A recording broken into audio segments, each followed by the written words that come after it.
All right, hello everyone. We're going to get started. First meeting of 2025. First meeting under the tutelage of "You have messed up, voted me in." What we're going to go through today is a number of things. Obviously, we're going to look at new business. We've got some things we did. The leadership met and kind of formulated a plan going forward. To quote Aries, the club is firing on all cylinders. So what you see is not revolutionary, it's evolutionary. Paul's got a fabulous presentation to give us. And then we will also have a lot of radios out here now. The show and tell with the radios. So first things first. Again, I want to thank you all for giving me the opportunity. If I only do tenth of 1% as well as the previous presidents did, then I will say I was successful. Keep me in line. If I get out of line, let me know.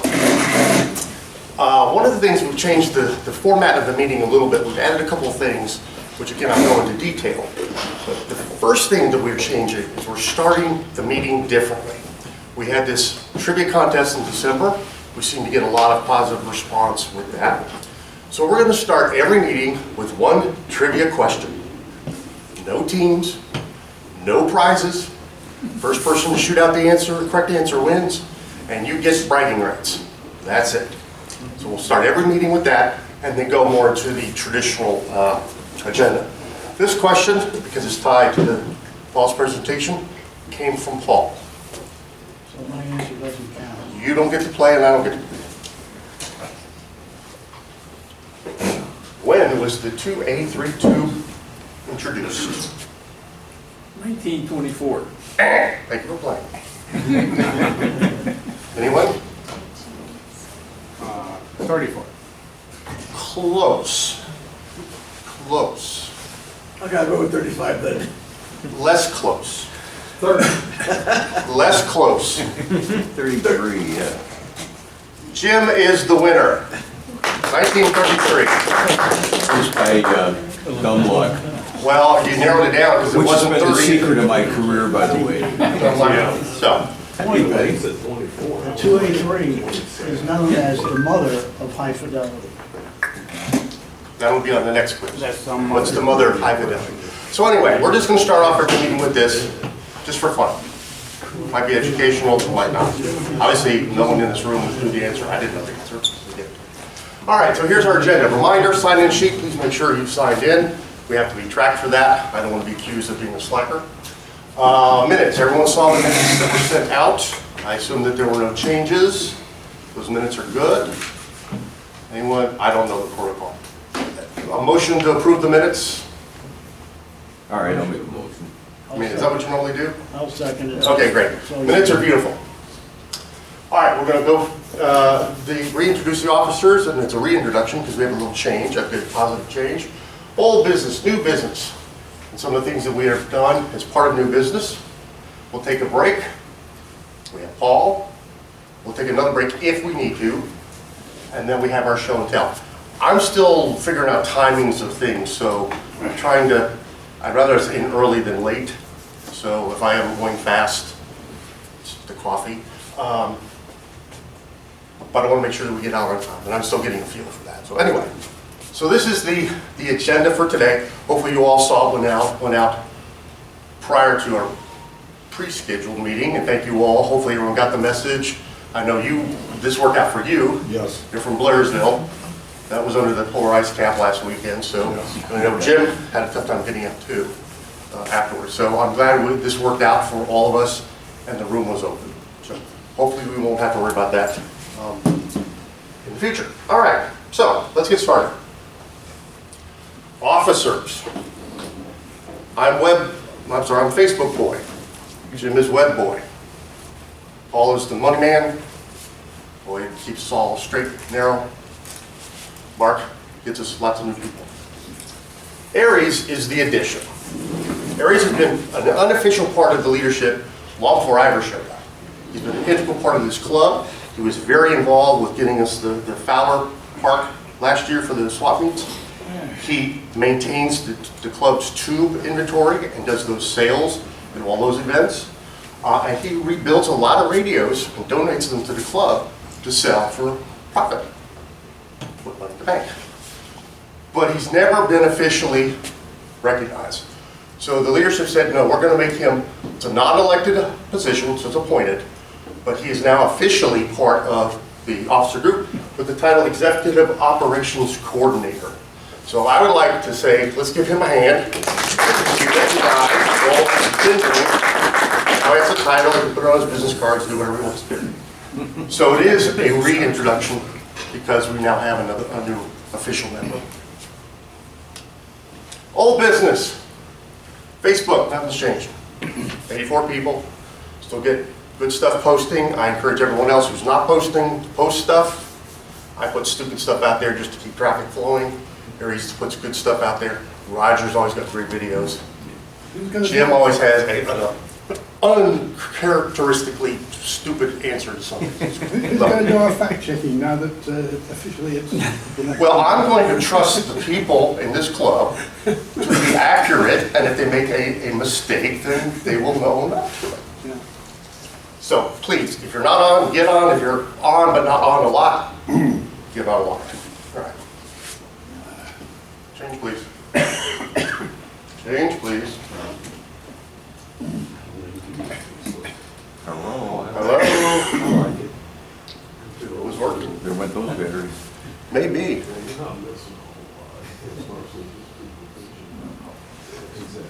Oh, Windows locked. Maybe. That never happens. There we go. Ta-da. Ta-da. New business. Just as a side note, we've been working with the community center here to improve, enhance their promotions of us. We've got part of it done. Now it actually kind of looks like us. Text that makes sense. Still working on the sub pieces because they kind of link down the road. If you actually read this copy, you would want to throw up. I would never go to a club that had that copy either. So we're working on it. It's not there 100%, but we're trying to get it better and consistent. This is the Roswell website, basically. So they post things to all of the Roswell business, office, community locations, and it's just, they cross-pollinate across their sources. This is the one that's involved with this building, so we're just trying to get it all cleaned up. Thank you, Paul, because he brought to my attention the little flyer they had out there. I don't know what they were smoking. It was not very good, that's for sure. Let's see if this works now. There we go.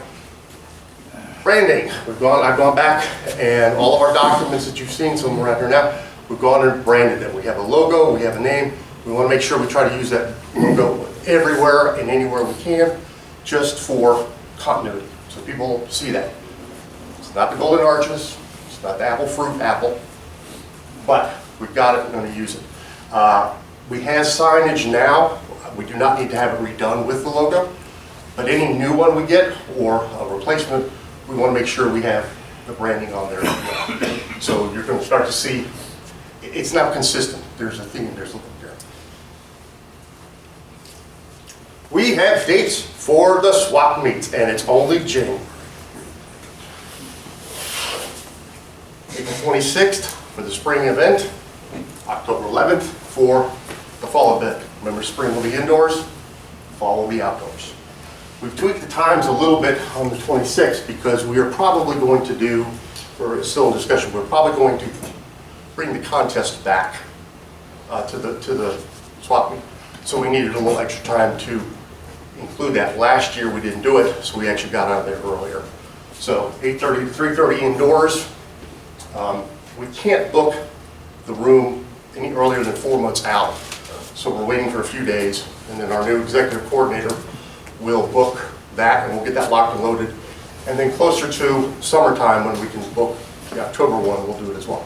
Right now, those dates are open. So we're monitoring it closely, and we're going to jump on them as quickly as possible. The beauty is, we've got dates very early on. Last year, Dwight and everybody had to scramble because it was the last minute change with the Legion, American Legion. We don't have that this year because they've already created places for us, so it's great.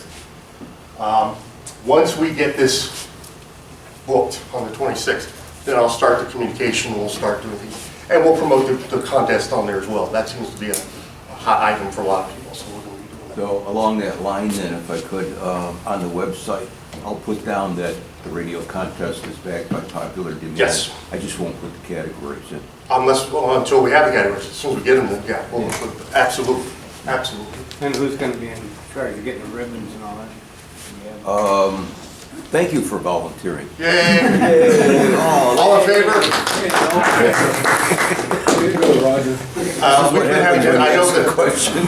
Paul was involved with that last time. We're actually having the discussions, and do we do a ribbon versus a certificate? Yeah. There's, but it's, Yeah, the ribbons were nice because you could hang it on the radio. Yeah. yep, right. They're a lot more money. Good, well, we got a lot of money. You should see his eyes. All right, so that's that. Recap of the strategy. So the officers met 2 weeks ago and kind of looked at what can we do, what should we not do, et cetera, et cetera. Again, this is evolutionary, not revolutionary. We decided we really need to try and focus on growing members and awareness of the hobby. Now, this is a struggle for a lot of groups. The hams are dealing with this as well. The hams have a couple of channels in place with the Boy Scouts, merit badges, science, the ARRL. They have things in place that kind of give them a leverage that we don't necessarily have. But we have to figure out what we can do, and if we get one, we have one. If we get two new members, in the school. So let's us also go to school. Jacob, he doesn't know. I'm going to tap that young man because he's in the school. He has connections. He has connections to other counties. So I'm going to work with him to see if there's any way we can somehow get involved with the schools on the science clubs or whatever they may have. May not get us anywhere, but if we don't try, shame on us, right? The fad is mid-century. Records and big old consoles. If you've seen the prices that these consoles are going for, I mean, we were dying to throw that stuff away, right? That's become the fad. Now, that doesn't mean we abandon the 1931 filter, but we need to think in terms of records, and some do. I mean, Roger's always repairing some console somewhere, right? We need to think about those as well. There is a vinyl record store right down the street from where I live. They used to be part of a bigger antique store. I'm going to go down there, I actually got to buy something from them, make nice, and say, here's a club. Find these opportunities. So if anyone knows of vinyl groups or hi-fi groups or whatever, let's just start finding our way to get into that. Yes, sir. Do you think he'd like to be a vendor at our swap meet? Guess what? Didn't think about it. Conversation. Yeah. If we, the club, are willing to say, it's okay, we want to have vinyl there, we want to have consoles. That's what I said, we have to kind of shit that way. I don't see any downside to it. I see zero downside too, but, How about shellac? well, when I say 70, I mean all of those. Are they pre-cracked? Yeah. I mean, when I say vinyl, it's, it's not a tape, it's not a digital file, so anyway. And then let's just keep doing the social media. If you all are members of other, I know you are, I am, other Facebook groups, cross-promote. Put your stuff up there. Tell them about this. Anywhere you have an opportunity to plug it, plug it. Again, what's the worst could happen? Nothing.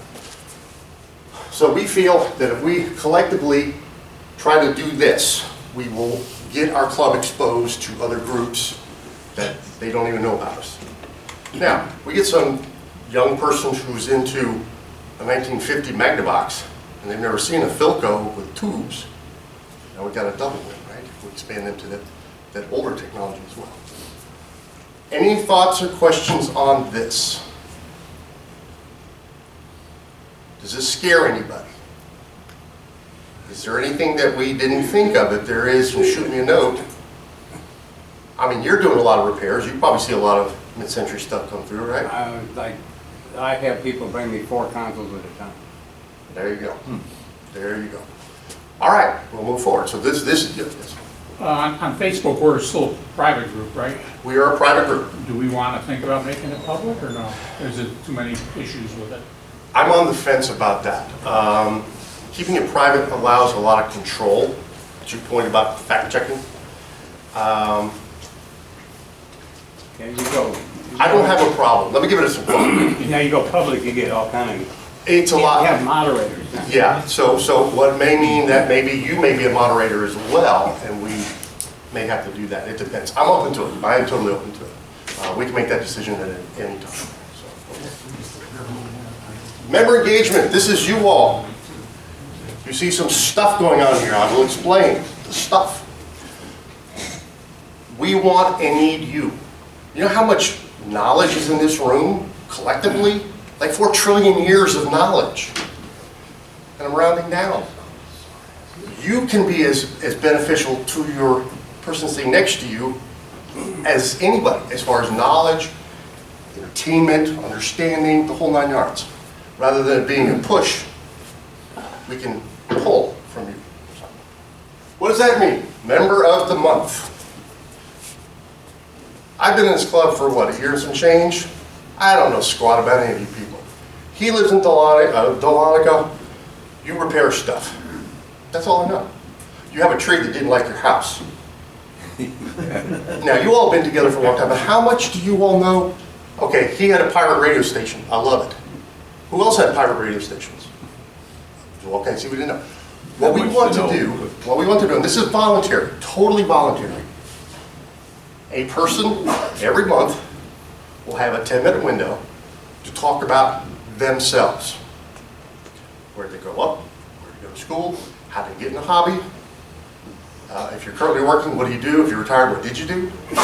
Tell us something that you don't know anything about, like the fact you were a pirate radio operator violating the FCC. That's a great story. And I guarantee you there's stories that I did something that my school 40 years later still talks about. A little stunt, practice. Got nothing to do with radio. Found out it was actually a felony afterwards.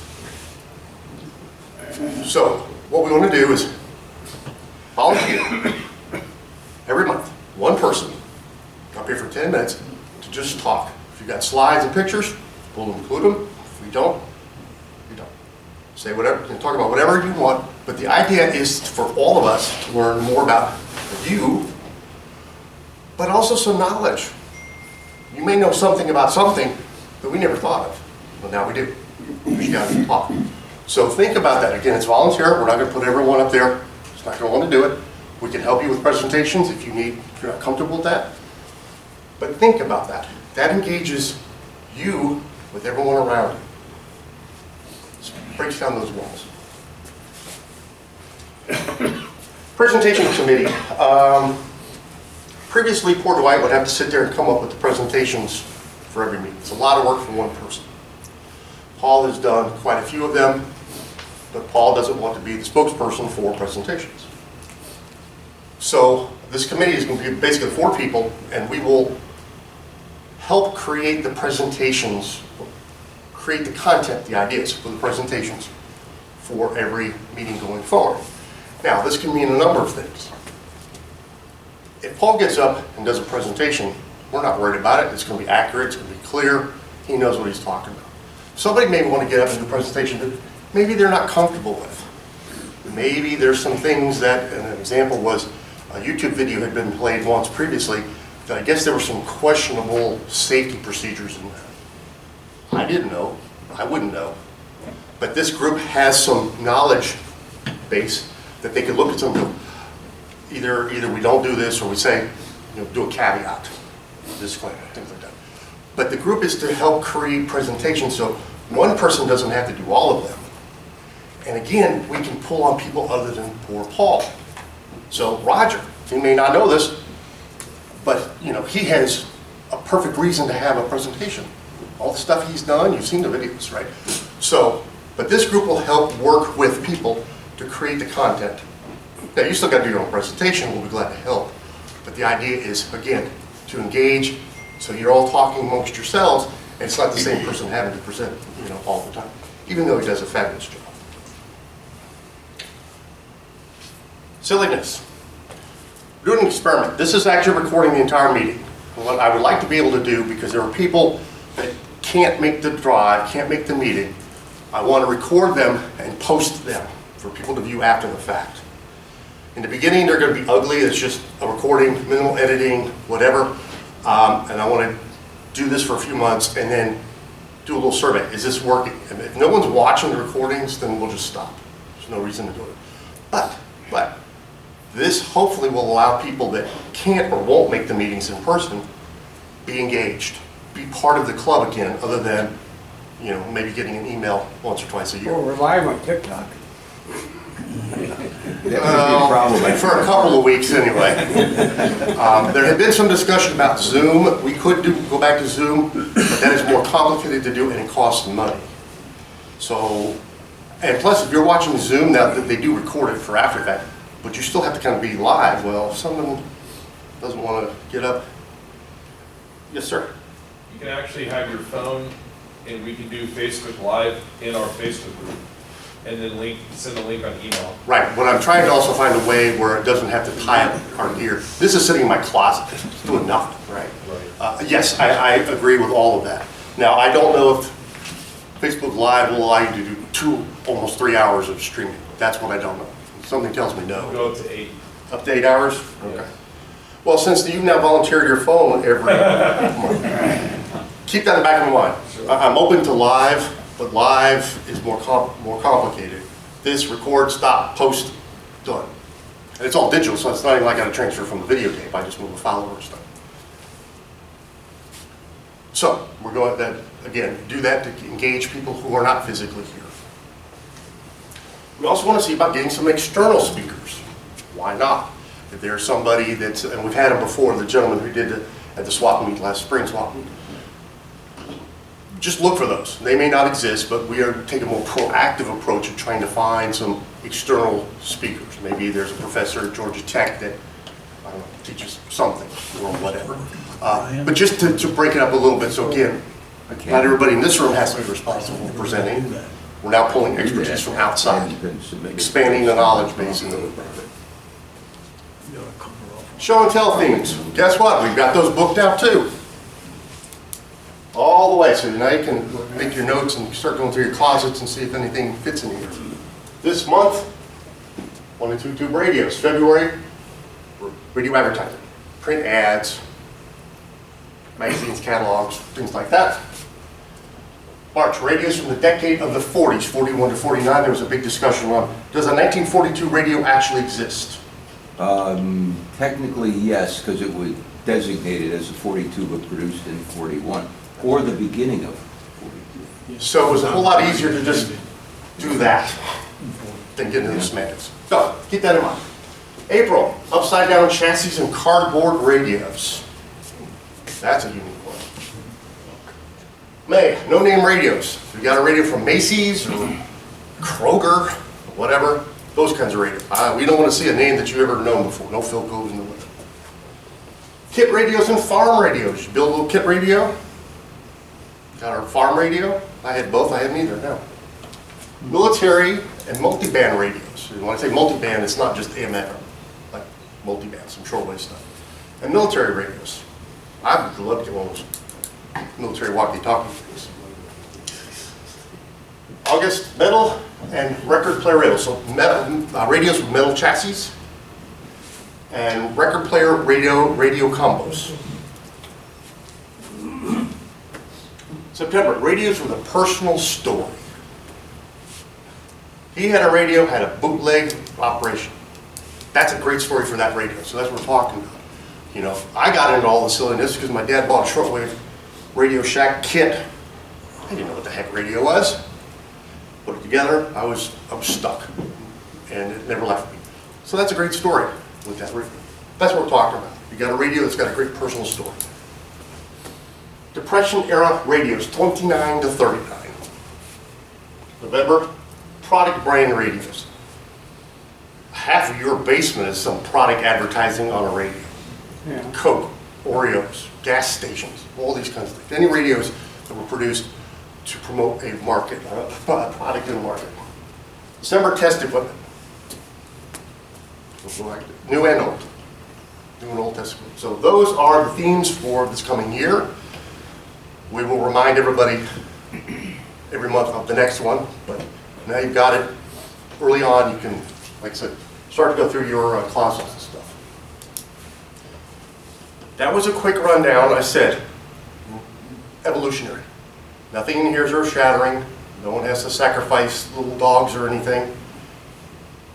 But we're taking what we're doing, because we're firing on all cylinders, tweaking it, massaging, expanding it a little bit. Providing opportunities for you all to educate and inform everybody. Some thoughts, questions? Silence is good. What's the song? Silence is gold. That's good. Let's all be rich. Well, yeah, I gotta play the lottery for that. Oop, wrong way. Okay, what time is it? How am I doing? Oh, I'm burning through time. 25 minutes in. Is that good or bad? You're doing fine.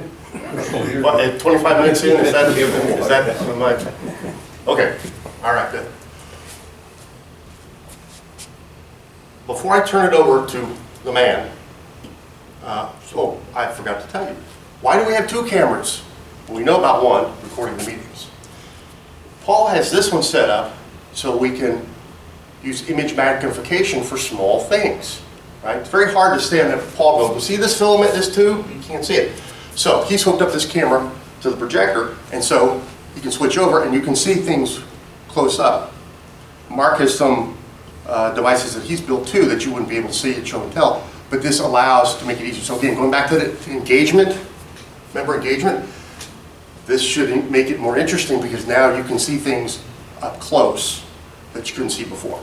So thank you, Paul. He brought his gear in, and again, it's just another way to make it more fun, more interesting. Is that it? Anything? Bueller? Anyone? I can see who the cultural nerds are. All right, so we're going to turn this over to Paul on his presentation. I'm going to switch this out here. And he's going to talk to us about a little thing called vacuum tubes. Not just any vacuum tubes.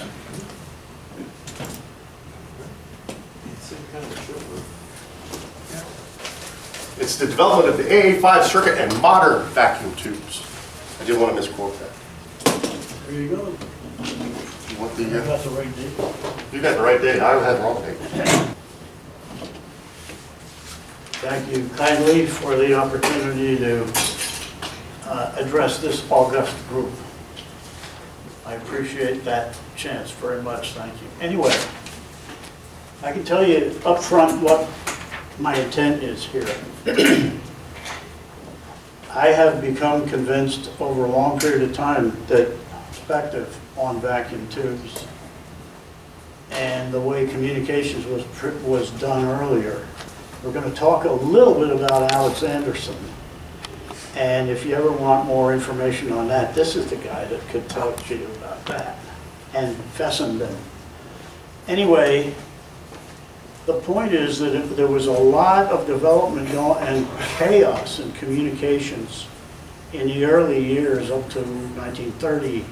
It was even more after that, but it continued after that, but it sort of settled down. And the point is that RCA had control of the patent for the superheterodyne as early as 1920s, early 1920s. And they refused to release it, to let anybody else use it. And so they were producing radios in the 20s and nobody else could, that were superhets. They were terrible receivers, but they were able to produce superhets and work on this. Other companies could sell kits, but they couldn't sell assembled working radios until the federal government got so, let's just say they were angry. Let's say they were angry at RCA. They had created RCA. And they threatened to sue RCA to make them start licensing superhet patents. That happened in 1930. In 1931, halfway through the year, Zenith came out with a whole bunch of superhets, and the rest of the industry followed. And in the years from 1930 to 1935, the activity was intense and the creativity was amazing over that period of time. And by the end of 1935, the superhead circuit that we know to this day was already solidified. And what I want to do is show you why I believe that and give you an idea of the progression that made it happen. All right. The basic superheterodyne architecture, we did a series of talks here on going through the details. I'm not going to take you through a lot of technical detail. There is going to be some technical discussion. Right from the beginning, this has been the architecture of a superheterodyne receiver. And this dates back to Armstrong's early experiments and even in France before a lot of this came over to the US. So this is taken right from a website that's available right now. I mean, this is the way it's always been. You got a local oscillator, mixer, IF amp, and filter, demodulator, and audio amp. It's the way it's been right from the beginning. Nope, the other way. This is part of the sadistic history of this, if you will. Everybody thinks Edwin Armstrong invented the superheterodyne, and he did not. And you can go all the way over the internet and every place you want to look, and you're going to find people saying Edwin Armstrong invented the superheterodyne. He did not. Superheterodyne, or heterodyne, was first used by Fessenden, working with multiple Alexanderson generators to get a beat frequency as a result. And we can't, there's no sense going back to, that goes back to 1905.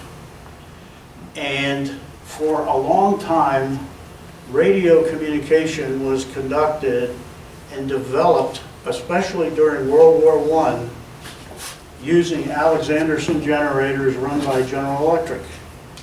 And these were huge rotating machinery, and they, 68 kilohertz or 100 kilohertz was as high a frequency as they could That's get. about as high, but usually around 17.5. Yeah.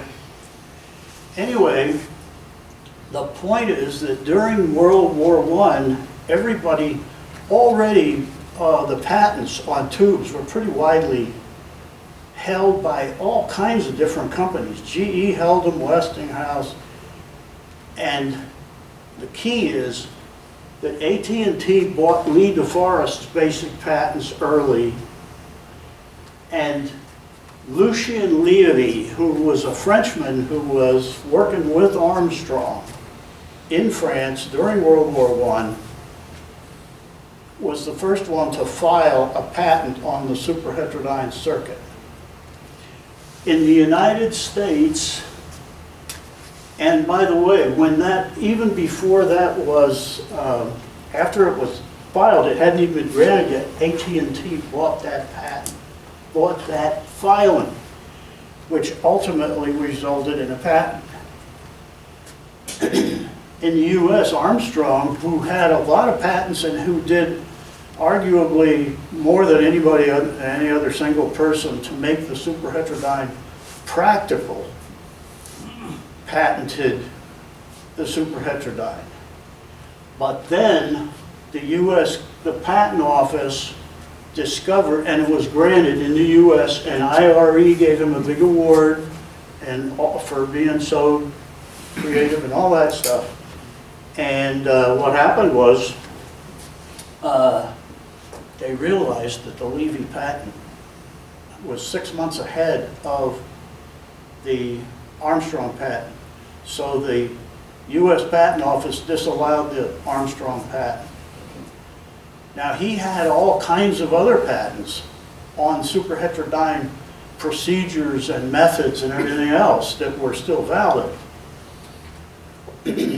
So during World War I, everybody, all the radio communications, was a tremendous amount of radio communication during World War I. And most of it was Alexanderson generators. And that frequency, those low frequency communications.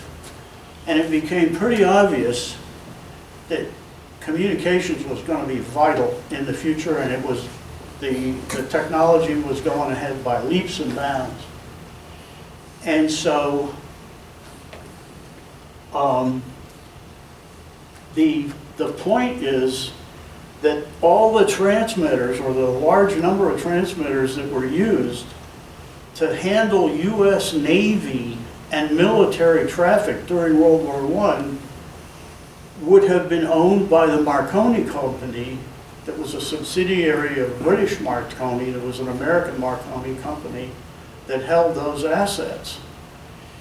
And the Navy, after the war, said, we got to take control of this. The government said, no, no, no, no. The Navy can't do this and the military can't do this. The Navy tried for it and they said, get lost.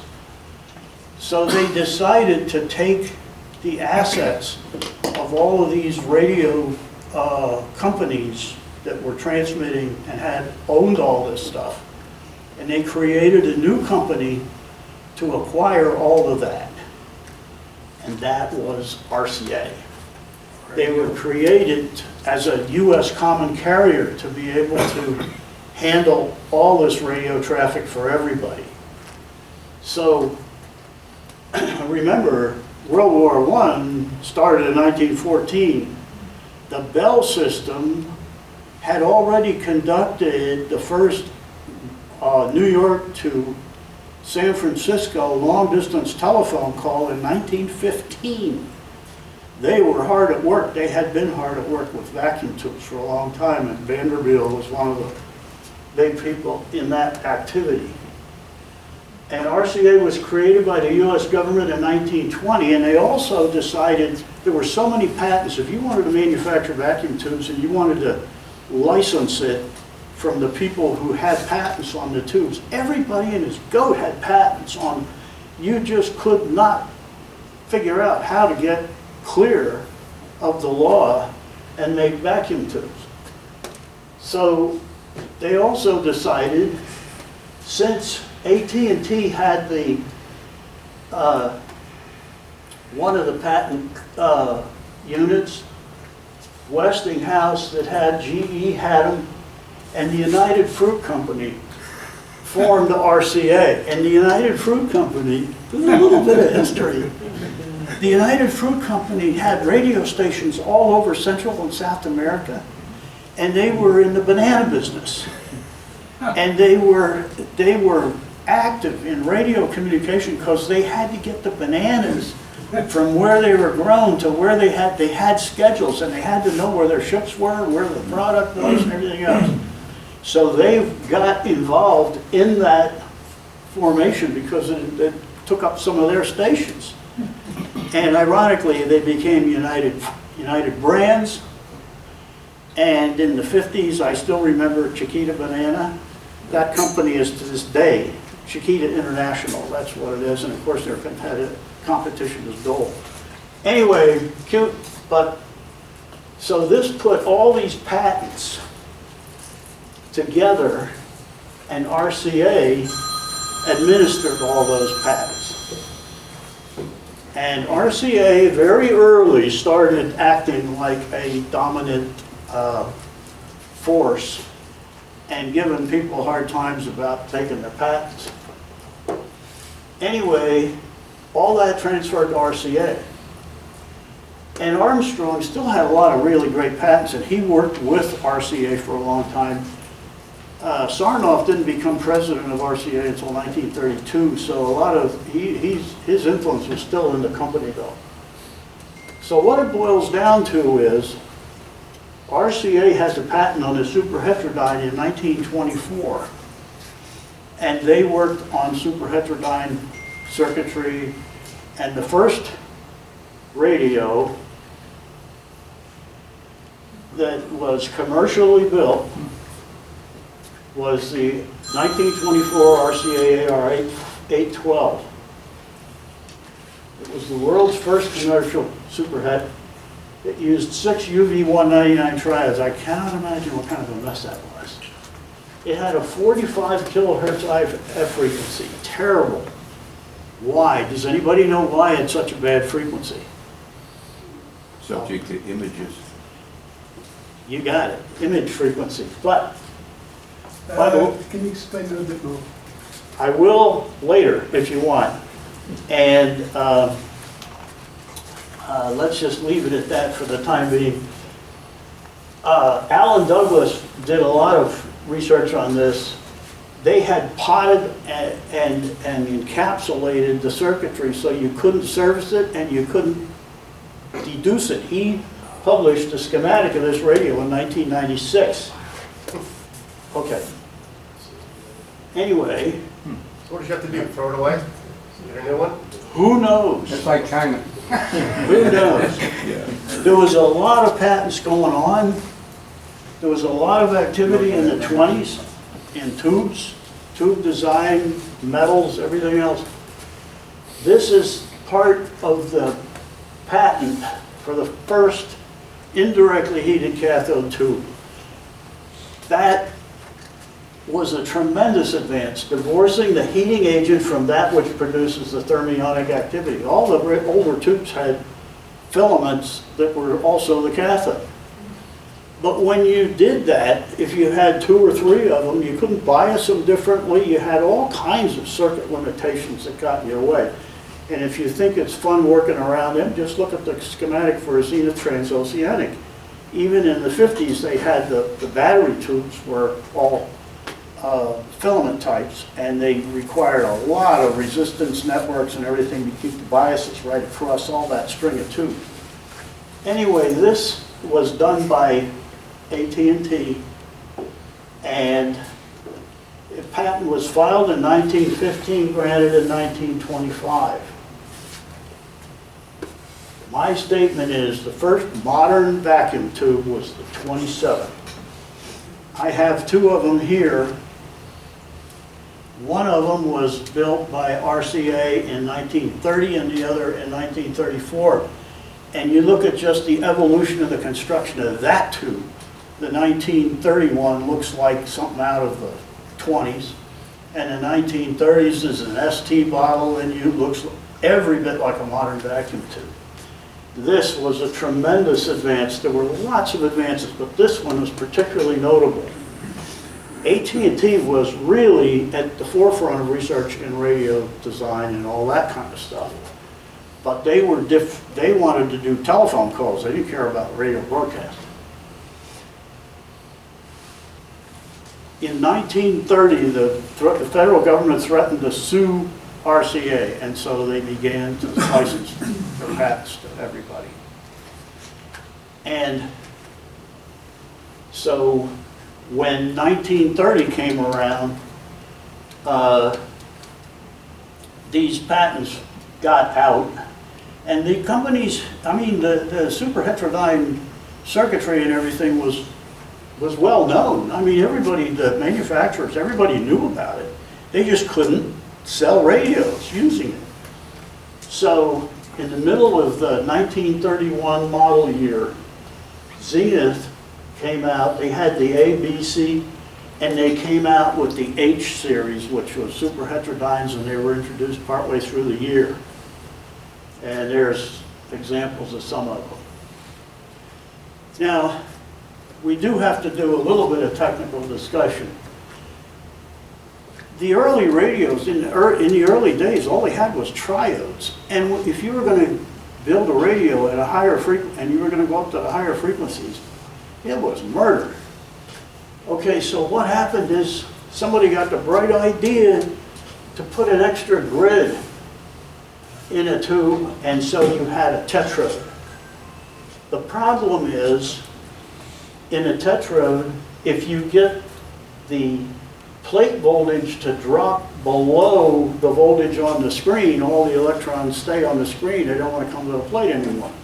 So you get this kind of a characteristic. And I don't think it was more than about 6 months that these tubes were in production in radios that were actually being used.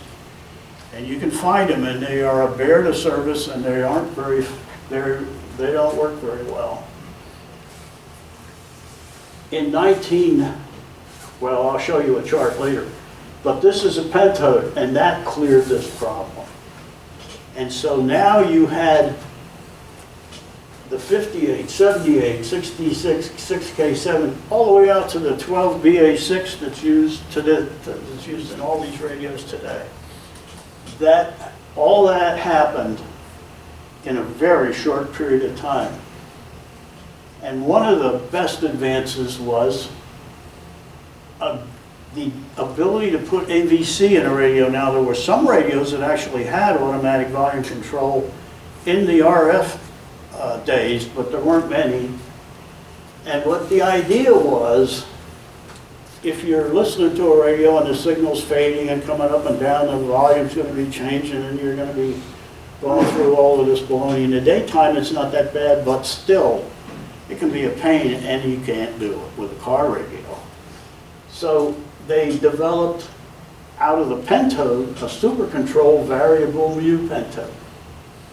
And what the idea was, this is a cutaway drawing of the grid of the tube that's variable mu. You can see the grid wires open up and then close up.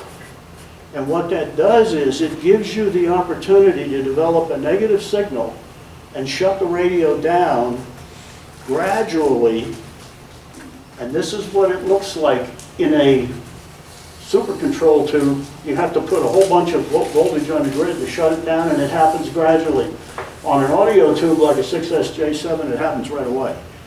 And you can't get away with it because the effect of it's very, very harsh. Now, this is a photo of a 6K7 control grid. And you can see it's not quite like the illustration, but you can see partway through there's a variation in the pitch. And I suspect this pitch is a little bit higher than it would be in a 6J7 anyway. I still got to do a 6J7 and see how much it looks like this. All right, here is the guts of the whole deal.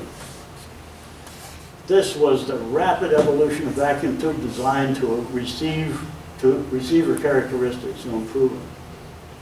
Now, this comes from a piece of research done by Brother Patrick Dowd, who actually was a monk who lived in New Jersey and was a ham radio operator, a collector, and quite a character.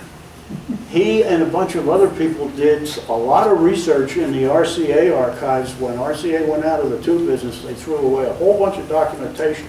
They picked all this stuff up. Ludwell Sibley was one of them. At any rate, this is from a paper that he developed back in the 70s from his research. And what it does is it shows you the years when certain tubes were released. So look at 1925, you got the 201, you got the 210, 13, and then in 26 you got the 71. 27, look at this, the UY227. And there's one of them on the table there. And now you look and you see, here's the 80. Here's the 26, but the 26 was a 1.5 volt filament. If anybody's tried to restore an old Majestic radio, there's 3 26s in the RF. They're all 1.5 volts. You gotta have a filament transformer winding for that. Then you got a 27, that's the detector. You gotta have a separate filament winding for that. Then you gotta have a 26 that drives the output. You gotta have a separate filament winding for that. You got 2 71s in the output. You gotta have a separate filament winding for that. And you gotta have a winding for the 80. So you got 5 filament windings on the damn transformer. This is crazy. And everybody was howling. Okay, so what happened is, these are all 2.5 volt tubes. Well, the 80 was 5 volt. 1928, here comes the 50, the 64, 29, here's the 45. 1930, 1931, you start to see the tetrodes and the pentodes coming.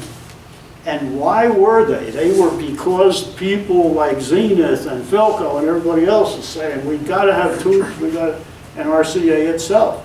These guys were working together, really hatching and working on development of a circuit that would be practical for a super heterodyne.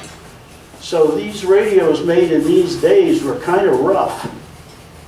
And 1932, look at this, 56, that tube is virtually a half a 12AX7. A 57, which is a sharp cutoff pentode, which is like a 6J7 or a 6SJ. 58, that's a RF pentode that you can control with AVC. Look at what happened, 2A3, 2A5. This is a 6F6 actually, the first 6F6. 2A7. The 2A7 was the first release of a tube that was a single tube oscillator mixer. And so that let the construction get more, you didn't have to have a separate oscillator and a separate mixer. 6A7, 6B7, 6F7 was actually two triode, a pentode and a triode in the same bottle. And so you can see this explosion of tube releases that were leading into the development of that circuit. And in 1934, the RMA was created by the tube industry, and they started issuing tubes with the numbers of the filament volts in the first digit. So, my point is that by 1934, all the tubes anybody would need to build a modern superhet were available. So, 27 to 24 and 29, this is what I've been talking about. 1930 tube releases, beginning of modern tube designs. 33 shows massive releases. Okay, this is from that work, the research that Brother Dowd did. As a matter of fact, a lot of this was taken from tube manuals, so in a lot of cases, these, you know, by the time it shows up in a printed tube manual, it's had to have been released earlier than that, so it's at least 6 months and maybe a year. But basically, you can see what's going on. Blake? Paul, curious to know, were radios using these tubes, when the year these tubes came out, were radios being produced with those tubes that same year? How much of a lag time do you think there was? Oh yeah, they were all over it. And of course, remember, this was the worst years of the Depression. And Ed Lyon, one of the gurus of the club in Maryland, has written a whole thing about how the Depression made radio, really made mass radio, because people could get a radio and listen to what was going on, but they couldn't go to movies, you know, they were having trouble getting food. And so his whole point was the Depression and the development of these technological advances, both in the design of circuitry and the development of vacuum tubes, was a tremendous thing going on in it. And you can see that between 30 and 35, it was really there. Now I'm going to show you some schematics. Also, in 1935, all these tubes came out. You recognize them. You recognize them to this day. And it didn't take long before there was a 6SJ7, 6SK7. There was a 6SL7, but that was a twin triode. This 6F6 became supplanted by the 6B6 and beam power, and that's another whole discussion. All right, I'm going to show you some schematics, and I'm not going to spend a lot of time sweating the details. But this is a Zenith, what is it? It's a AHCHRH. And this is 1931. And here's a 31 RF, another. Here's as a mixer. Here's a 27 as an oscillator. Here's an IF. Here's a 27 as a detector. They've got a 24. See, they didn't have pure diodes then. But you can make a diode out of a triode anytime, so they made a diode out of this, and they actually developed an AVC signal, a control signal. And here it is. You can see it being applied to the grids of these tubes. And these tubes are able to manage now the AVC. And the use of 3 AVC control type 31 tetrodes, selection of 175 kilohertz IF frequency. They were starting to issue lots of radio station licenses now. And there's a whole bunch of broadcasters coming on the air, and we'll talk about images in a little bit. But you're going to see this happening. In 1935, Zenith would introduce the massive stratosphere, and the stratosphere was a culmination of that. So here is the rider page for the AH Zenith. This is a Zenith Model 462 car radio, 1934. Look at this, a 6C6 RF, 6F7, 2 separate triode and pentode, 6D6, 75. Look at, for those of you interested in detailed circuitry, you can see this is a modern construction for AGC audio out to the output. And when you're in a car, you're driving around, all signals are going to change. You've got to have something like this, or else it just doesn't work at all. Look at the IF. They're getting if you're driving around in a car, you're passing high power stations that are going to develop images. The higher the frequency, the less subject you are. So this is one more stage, and this is an Atwater Kent 735, July 1935. By the time this was out,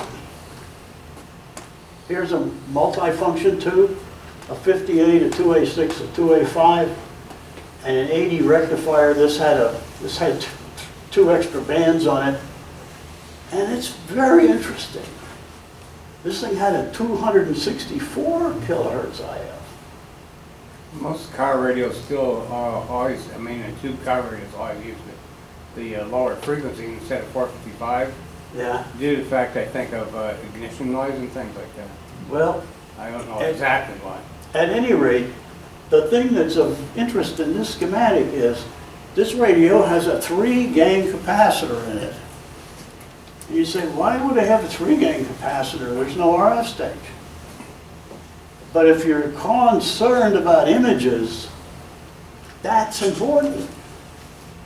And when you align this thing, you got to align both of these plus the oscillator. This is a very mature version of a super heterodyne receiver that virtually is the same as the circuitry in any super het that you're going to deal with. It's got the All-American 5 in it. On to the future. So the point is, by 1935, you're done with this development. Many new tube designs were to follow. Many were continuations of the technology established by 35 transmitting tubes on a parallel track. That's another whole set of discussion. Onward to 41, World War II, radar, magnetrons, TV of all sorts, power designs. They're all superhets. They all follow the same pattern. They had specific developments of tubes. And in case of radar, you had crystal diodes for detectors. Home receivers were enhanced, but with very few changes endured due to the remarkable developments in the time frame 1930 to 1935. That's my statement about that. Okay, we've carefully said the word images. This is an image generation graphic. I have handouts of these slides, and I have some full-size copies of this chart. Now, let me tell you what this is. It's a graphical presentation of super heterodyne mixing and image development. So, let us say that you have a radio and it has a 450 kilohertz, 455 kilohertz IF, and you're tuned to 540 on the band. Your oscillator is going to be sitting at 455 kilohertz above that frequency, which is 995. Those two frequencies mix this with the received signal, and I've got like a funnel here at the IF frequency. So that dumps into the funnel, and it runs through the IF, and you get a signal, and you listen to the radio. But if you just happen to have a 1450, a transmitter on 1450, close to where you are, that's going to be in the radio. It's not going to be, you haven't tuned to it, but it's still going to get in there. And if that signal is pretty strong, this 995 is going to mix with that. The difference is 455, and that gets dumped into the IF. That's how images occur.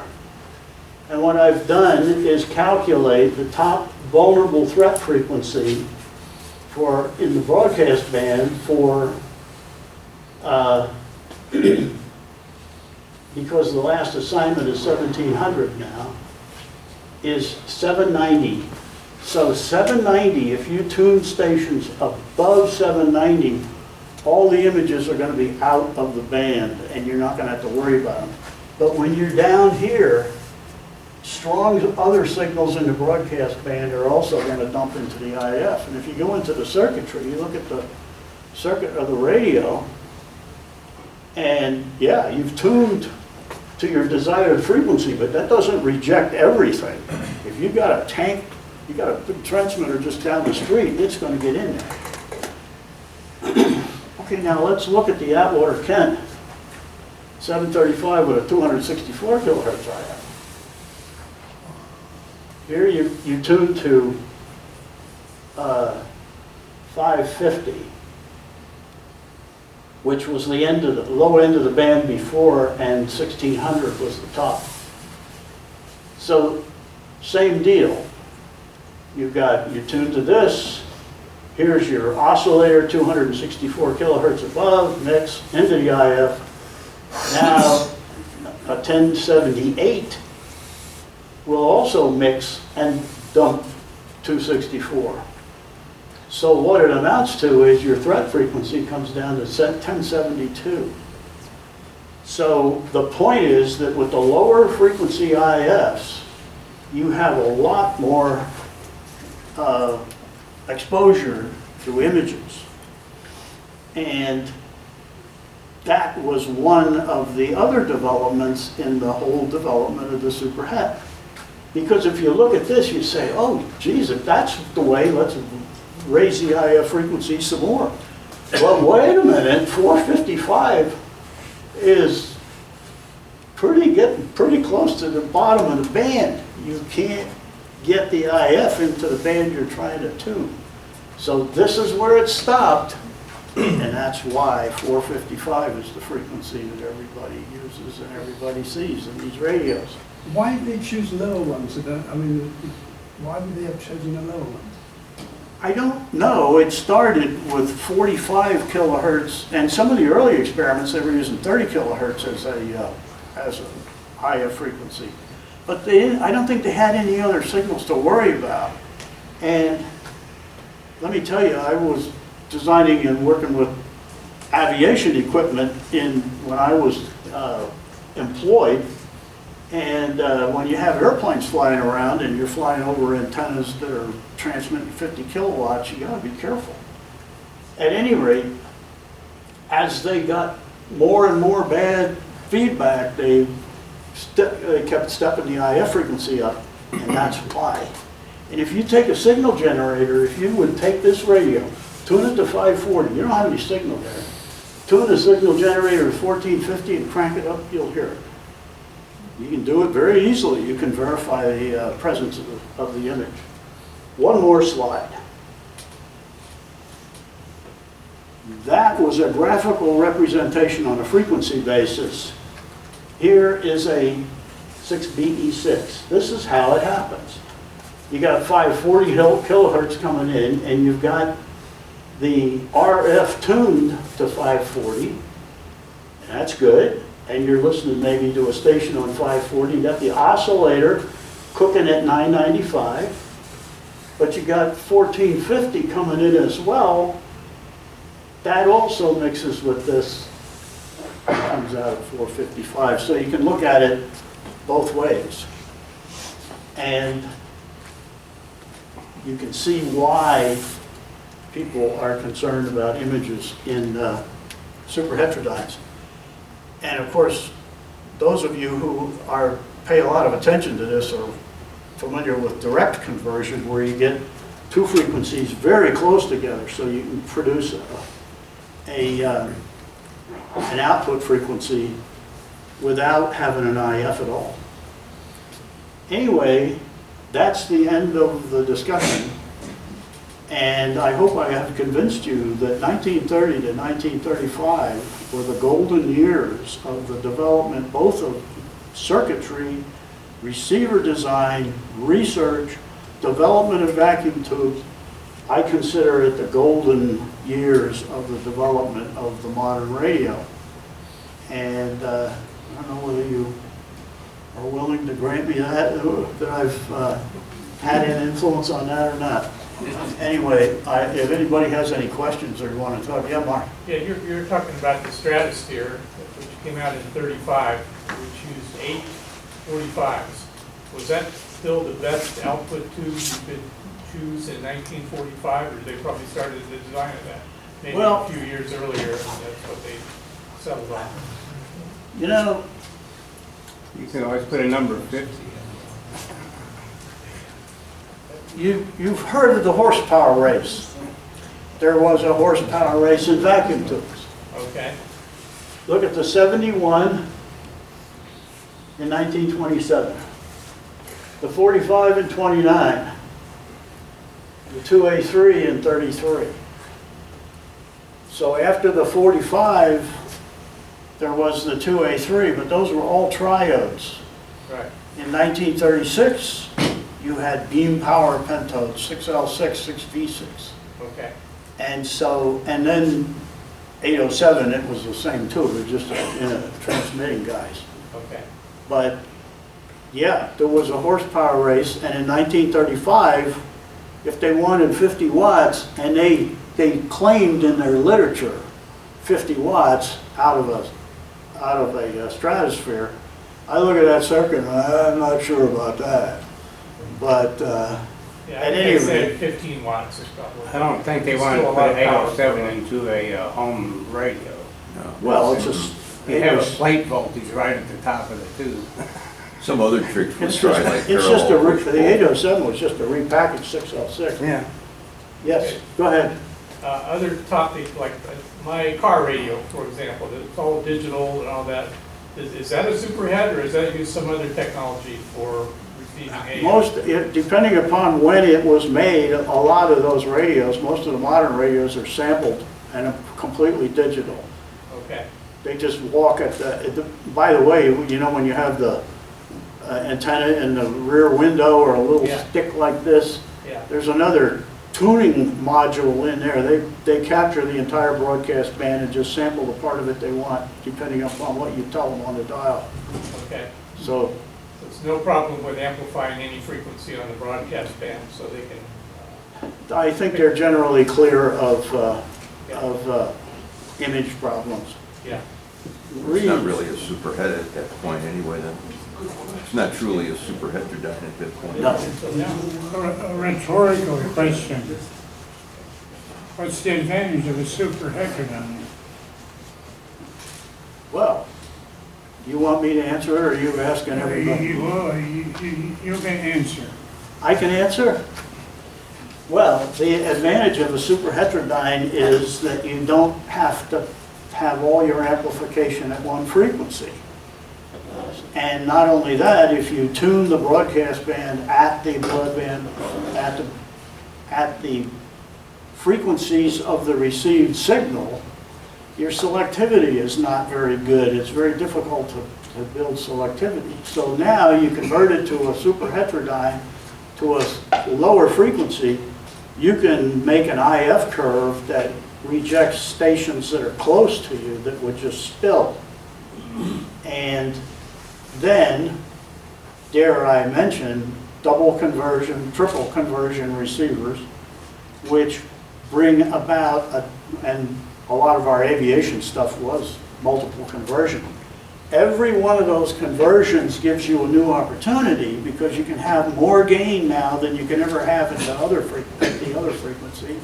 But you also pile on yourself another whole set of image problems. And so you've got to weigh all of that when you design a receiver that's got multiple conversions. Well, you shouldn't have images on the second and third conversion stages, though. You'd be surprised. Plus, it's easier to get selectivity at lower frequencies. It is, Right. and that's why you... So some actually up-convert, not in this era, but up-convert. I have a receiver that first IF is 69 megahertz. Okay. And then it goes to, I don't know, like 3.5, and then it goes to 60 kilohertz. But now with solid state filters and all that kind of stuff, Yeah. you can do stuff that you couldn't do in the Yeah. days of LC circuits. The kind of the golden era that I have a Hammerlin 170A. It's got 24 IF transformers. Try aligning that baby.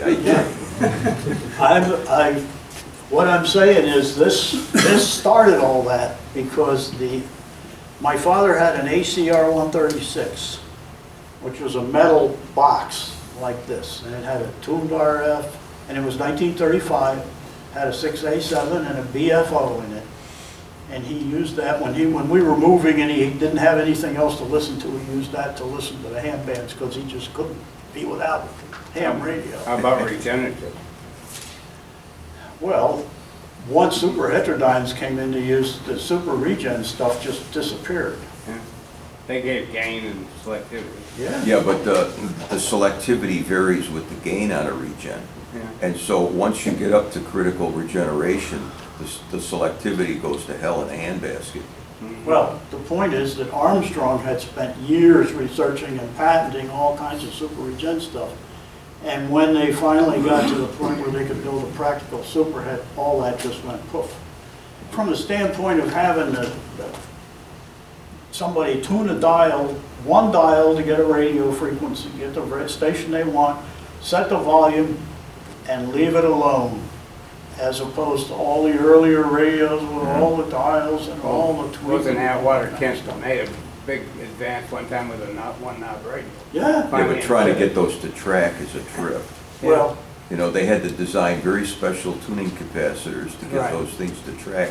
And even then, they didn't track all that well. Trying to get an amplifier to track over a broad range of frequencies, like, 550 to 1700, the characteristics change because the LC ratios change. yeah, Right, okay. So you've got one selectivity curve down at the bottom end, an entirely different selectivity curve. Absolutely. Because the LC ratios change. If- So infinitely better, if you've got an amplifier that only works at one frequency, the IF frequency, you can get a very controlled passband. the only reason that we still have the broadcast band, and mostly in Canada and in Europe, it's been abandoned, is because nobody else wants it. That's what digital television took over all the old frequencies for TV and for radio communication, cellular communications, all that. But there's look at it, 500 times 2 is 1,000 times 3 is 1,500.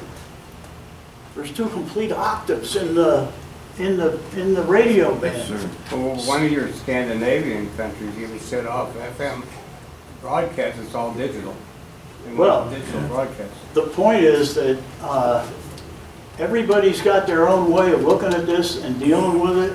And, when you get into modern technology, what I'm talking about is where we were, where this all came together in 1935. And certainly in modern times, the technology and solid state and everything makes it, really scrambles things. But anyway, my point was to address this period of time and the fact that how important it was to the development of the modern superheterodyne. I did a Majestic, it's got a 176 or something like that. IF in Majestic. Yeah. And I take the car radio IF can and then change that over because I had a bad IF in it. All right. I'm done. Thank you very much.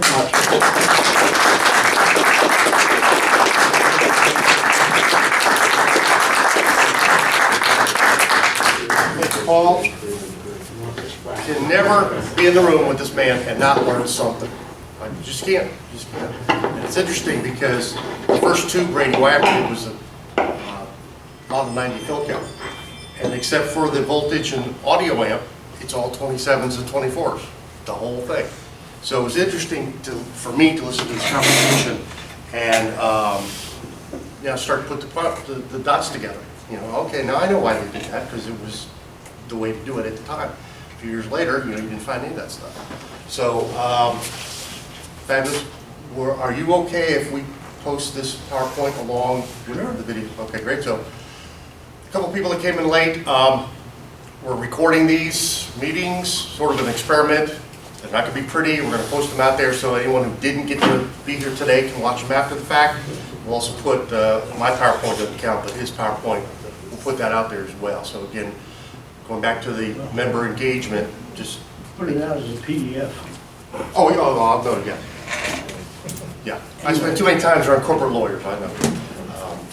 Figuratively, the PowerPoint presentation. I have copies of the handouts, but I didn't want people being distracted by them while I was trying to engage with you.